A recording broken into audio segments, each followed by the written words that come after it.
This actually came up in the discussion with Carl Deisseroth, who is also a successful scientist and clinician and manages a family, et cetera. So the unit of the day, I think, is fundamental. And those stack up, as you mentioned. So along those lines, I've heard you say that in order to reset the dopamine system, essentially in order to break an addictive pattern, to become unaddicted, 30 days of zero interaction with that substance, that person, etc. Right. Is that correct? Yeah. And 30 days is, in my clinical experience, the average amount of time it takes for the brain to reset reward pathways, for dopamine transmission to regenerate itself. There's also a little bit of science that suggests that that's true. Some imaging studies showing that our brains are still in a dopamine deficit state 2 weeks after we've been using our drug. And then a study by Schuckett and Brown, which took a group of depressed men who also were addicted to alcohol, put them in a hospital where they had received no treatment for depression, but they had no access to alcohol in that time. And after 4 weeks, 80% of them no longer met criteria for major depression. So again, this idea that by depriving ourselves of this high dopamine, high reward substance or behavior, we allow our brains to regenerate its own dopamine for the balance to really equilibrate. And then we're in a place where we can sort of enjoy other things. So that progressive narrowing of what brings one pleasure eventually expands. So I'd like to dissect out that 30 days a little more finely. And I also want to address, how does one stop doing something for 30 days if the thing is a thought? So we'll kind of put that on the shelf for the moment.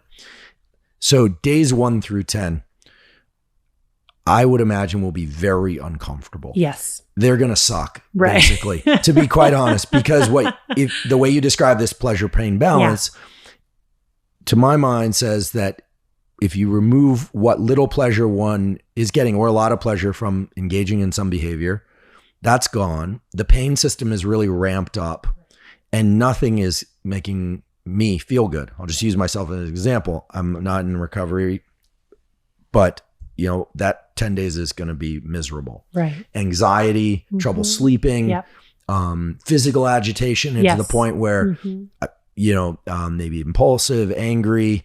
Should one expect all of that? Should the family members of people expect all of that? Yeah. So what I say to patients, and it's a really important piece of this intervention, is that you will feel worse before you feel better. For how long? Yeah. This is probably the first question they ask, right? And I say, usually in my clinical experience, you'll feel worse for 2 weeks. But if you can make it through those first 2 weeks, the sun will start to come out in week 3. And by week 4, most people are feeling a whole lot better than they were before they stopped using their substance. So you have to, it's a hard thing. Like, you have to sign up for it. And I will say, obviously, there are people with addictions that are so severe that as long as they have access to their drug or behavior, they're not able to stop themselves. And that's why we have, higher levels of care or residential treatment. So this is not going to be for everybody, this intervention, but it's amazing how many people with really severe addictions to things like heroin, cocaine, very severe pornography addictions. I posit this, and I do it as an experiment. I said, let's try this experiment. I'm always amazed, number one, how many of them are willing, and number two, how many of them are actually able to do it. They are able to do it. And so that little nudge is sort of just what they need. And the carrot is, there's a better life out there for you, and you'll be able to taste it in a month. You really will be able to begin to see that you can feel better and that there's another way. So the way you describe it seems like it's hard. But it's doable for most people, not everybody. Right. And we'll return to that category of people who can't do that on their own. Then days 21 through 30, people are feeling better. The sun is starting to come out, as you mentioned, which translates in the narrative we've created here and supported by biology, that dopamine is starting to be released in response to the taste of a really good cup of coffee, for instance. Yes, exactly. Whereas before it was only to insert, addictive behavior. Right. That's right. Whichever. Of course, coffee can be addictive too, but we'll leave that aside. Yeah.